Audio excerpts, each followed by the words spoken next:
جی بسم اللہ الرحمن الرحیم. عابد صاحب کے ساتھ براہ راست سوال و جواب کی نشست میں خوش آمدید. آغاز کرتے ہیں. ہم سے بہت شکریہ آپ کے وقت کا. انور خان صاحب سوال کیجیے گا. انور صاحب مائک انمیوٹ کیجیے, سوال کیجیے انور صاحب. جی السلام علیکم. وعلیکم صاحب یہ کہا جاتا ہے کہ این ممکن ہے کہ کل کو سائنس زندگی پیدا کر لے. اس پہ مسلمان کہتے ہیں کہ جب کر لے گی تو ہم مان لیں گے. لیکن جب کافر یہ بات کرتے تھے کہ قیامت جب آئے گی تو مان لیں گے, تو وہ تو خدا اور مسلمانوں دونوں کو قبول نہیں ہوا تھا یہ جواب. اور آپ اکثر کہتے ہیں کہ قرآن میں کوئی غلطی اگر کل نکل آئے توبہ نعوذ باللہ, تو ہم دیکھیں گے کہ ہم سے بات سمجھنے میں کہاں غلطی ہوئی ہے. تو میرے نزدیک ایک سچا ریسرچر یہ بات کیسے کر سکتا ہے جب آپ رزلٹ پہلے ڈیسائیڈ کر لیں کہ اس میں غلطی ہے ہی نہیں, تو آپ اس کا آبجیکٹیو انالیسس کیسے کر سکتے ہیں؟ Thank you. ہم انسان ہیں, انسان کی حیثیت سے اپنے عجز کا اعتراف کرتے ہیں. ہم جو رائے بھی قائم کرتے ہیں وہ اپنے حدود میں قائم کرتے ہیں. اللہ تعالیٰ نے جتنا علم ہم کو دیا ہے, جتنی عقل ہم کو دی ہے, اس کو استعمال کر کے ہم کوئی نقطہ نظر قائم کرتے ہیں, کوئی عقیدہ اختیار کرتے ہیں, کوئی سائنسی نقطہ نظر اپناتے ہیں. یہی ہمارے حدود ہیں. ان سے آگے بڑھ کر ہم حال, مستقبل, ہر چیز کو اپنی گرفت میں کس طرح لے سکتے ہیں؟ تو یہ اس عاجزی کا اظہار ہے جس میں کسی وقت اگر بحث کی گرما گرمی میں کسی نے یہ کہا ہے کہ بھائی ہوگا تو دیکھا جائے گا, تو یہ بات بتا رہی ہے کہ بندہ یہ کہہ رہا ہے کہ میرے اس وقت علم کی روح سے تو یہی بات ہے. جن مشرکین کا آپ نے ذکر کیا کہ قیامت ہوگی تو دیکھی جائے گی, سوال یہ ہے کہ وہ اس وقت کیا مان رہے تھے؟ یعنی اس وقت کیا ان کی رائے علم و عقل پر مبنی تھی؟ اگر ان کی رائے علم و عقل پر مبنی ہے تو معذور ہوئے. قرآن مجید نے تبصرہ کر کے بتایا ہے کہ اس وقت رائے علم و عقل پر مبنی نہیں ہے. جو بندہ مومن یہ بات کہتا ہے وہ یہ کہتا ہے اس وقت جتنی عقل مجھے اللہ نے دی ہے, جتنا فہم عطا فرمایا ہے, اس کی روشنی میں علی وجہ البصیرت یہ رائے قائم کر رہا ہوں. اس کے بعد اگر کوئی چیز سامنے آتی ہے تو میں دیکھ لوں گا. تو یہ میں دیکھ لوں گا در حقیقت دوسرے کو یہ بتانا ہوتا ہے کہ ضد اور ہٹ درمی کے ساتھ فیصلے نہیں کیے جاتے. اپنے علم کا جائزہ لے کے جتنی صلاحیت اللہ تعالیٰ نے دی ہے اور جو حالات میسر ہیں انہی میں سب فیصلے کیے جاتے ہیں. جی آگے بڑھاتے ہیں. محمد ارحم صاحب, ارحم ARHAM. جی السلام علیکم. میرا سوال یہ ہے غامدی صاحب کہ جو سیونگ اکاؤنٹ میں آپ منافع لیتے ہیں, کیا وہ بے معجل یا ٹائم ویلیو آف دا منی ہے, وہ اس کو لے سکتے ہیں؟ بہت شکریہ. میں بارہا عرض کر چکا ہوں کہ آپ جو کام بھی کرتے ہیں پہلے متعین کیجئے وہ کام کیا ہے. یعنی اگر تو کسی کو قرض دیا ہے یا کسی قرض دینے والے ادارے میں آپ نے رقم لگا دی ہے, تو قرض کے بارے میں اللہ تعالیٰ نے بتا دیا ہے کہ اس پر کوئی منفعت نہیں لی جا سکتی. اسلامی اخلاقیات میں قرض تبرع ہے, نیکی ہے, چیریٹی ہے. اللہ تعالیٰ قرض کو کوئی کاروبار کے طریقے کے طور پر قبول کرنے کے لیے تیار نہیں ہے. انہیں اصرار ہے کہ میں نے جو نعمتیں بھی تمہیں دی ہیں وہ اگر تمہاری ضرورت سے زیادہ ہیں, تم اپنے کسی بھائی کی مدد کا حوصلہ رکھتے ہو تو کر دو, اللہ تمہاری کسی مشکل میں تمہاری مدد پہ آ جائیں گے. اور اگر نہیں اس طرح کر سکتے اور قرض دیتے ہو تو اس پر منفعت کا تقاضا نہ کرو. اسی کو ربا کہا جاتا ہے. اس کو قرآن مجید نے ممنوع قرار دیا ہے. اس کے بارے میں حرمت کا حکم بیان ہوا ہے. تو پہلے یہ دیکھیے کہ آپ جس ادارے میں رقم رکھ رہے ہیں یا آپ کوئی کام کر رہے ہیں تو وہ کیا ہو رہا ہے وہاں پہ. تو اگر تو قرض کو ذریعہ بنایا جا رہا ہے تو پھر یہ ربا ہوگا. لیکن اگر وہ مثال کے طور پر مزاربت ہے, وہ پروجیکٹ فائنانسنگ ہے, اس میں بیع و شراء کی جا رہی ہے, تو پھر وہ کاروبار ہے. کاروبار میں آپ کو منفعت لینے کا حق حاصل ہے. آپ نے جن اداروں کے بارے میں پوچھا ہے وہ بھی اب بڑے متنوع ہو گئے ہیں. اس میں ریاست کے ادارے ہیں, ان کے اپنے طریقے ہیں, عام بینک ہیں, ان کے اپنے طریقے ہیں, انویسٹمنٹ بینکس ہیں, ان کے اپنے طریقے ہیں. تو بنیادی بات میں نے آپ کی خدمت میں عرض کر دی. اس میں ایسی شکلیں بھی ہو سکتی ہیں کہ جہاں کچھ مشتبہ سا معاملہ ہو جائے, یعنی آدمی کے لیے فیصلہ کرنا مشکل ہو، وہاں احتیاط کے پہلو کو ترجیح دینی چاہیے۔ جی آگے بڑھاتے ہیں، فیروز کریم صاحب سوال کیجیے گا۔ فیروز صاحب السلام علیکم استاذ۔ استاذ میرا سوال یہ ہے کہ سورہ طلاق میں اللہ تعالیٰ نے فرمایا ہے کہ عورتوں کو ان کی عدت کے حساب سے طلاق دو، پر عدت کا زمانہ ٹھیک ٹھیک شمار کرو۔ زمانہ عدت میں نہ تم امین ان کے گھر سے نکالو نہ اس کو نکلا۔ سوال میرا یہ ہے کہ اگر طلاق کے بعد عدت سائنسی بنیادوں پر پیٹ کی صورت انجام لینے کے بعد ختم ہوگا جی واضح، تو پھر مرد جی واضح سوال۔ اس سوال کا جواب بڑی تفصیل سے غام صاحب نے 23 اعتراضات سیریز میں عدت کے زیر عنوان دیا، وہاں پہ اس کو دیکھا جا سکتا ہے۔ حاشر صاحب سوال پوچھیے گا۔ غم صاحب، میرا نام عاشر، میں 11th کا اسٹوڈنٹ ہوں۔ میرا سوال یہ ہے کہ جب آپ صلی اللہ علیہ وسلم کا دور تھا اور جب خلفائے راشدین کا دور تھا تو وہ لوگ ایک دینی مطلب ان کے پاس دین کا بھی علم تھا اور ریاست بھی وہی تھے، لیکن جو آج کا دور ہے، آج ہمارے پاس حکمران الگ ہیں اور مطلب دینی تنظیمیں بالکل الگ ہیں۔ تو جب آج کے دور میں کوئی کسی جنگ کا سامنا ہوگا تو جو دینی علماء ہیں ان کی کس حد تک ہمیں رائے لینی چاہیے اور ان کو کس حد تک اس کے اندر شریک کرنا چاہیے؟ کیا اگر کسی جنگ کے اوپر اگر وہ اعتراض کرے تو ان کی بات سننی چاہیے یا صرف یہ ریاست کا ہی فیصلہ ہوگا؟ فیصلہ تو ہر حال میں ریاستی کو کرنا ہے، مسلمانوں کی سیاسی قیادت فیصلہ کرے گی۔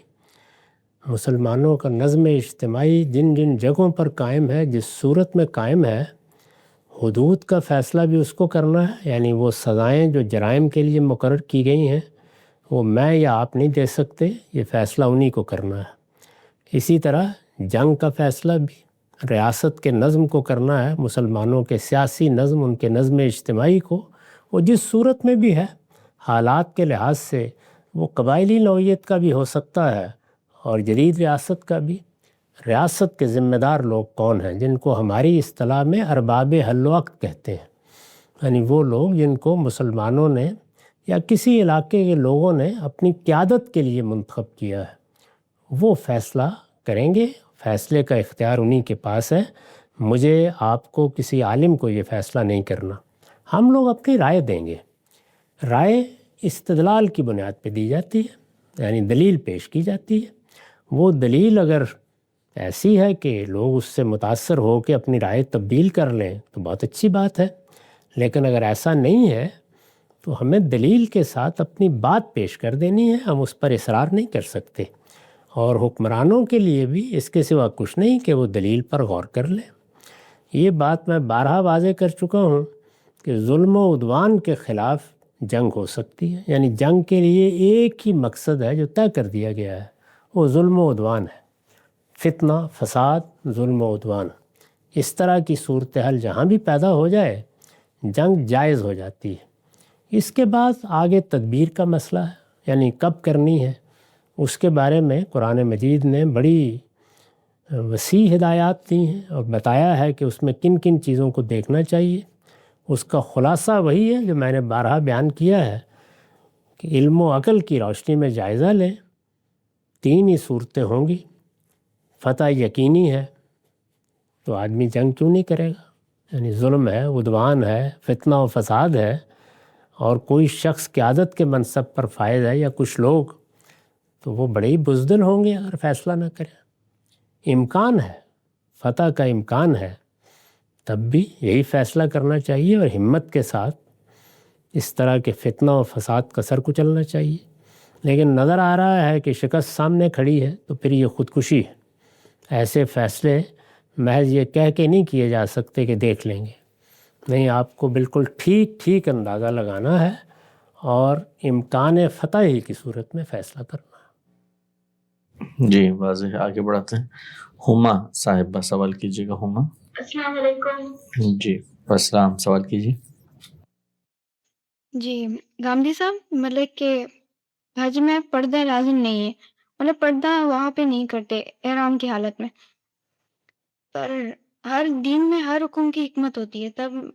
تب انسان جاتے تھے تو عبادت کے لیے جاتے تھے، اب ہم دیکھتے ہیں کوئی ولاگ بنا رہا ہے، کوئی ویڈیوز بنا رہا ہے، یعنی اب وہ ماحول نہیں رہا۔ ابھی بھی وہی حکم میں پڑھ دے گا؟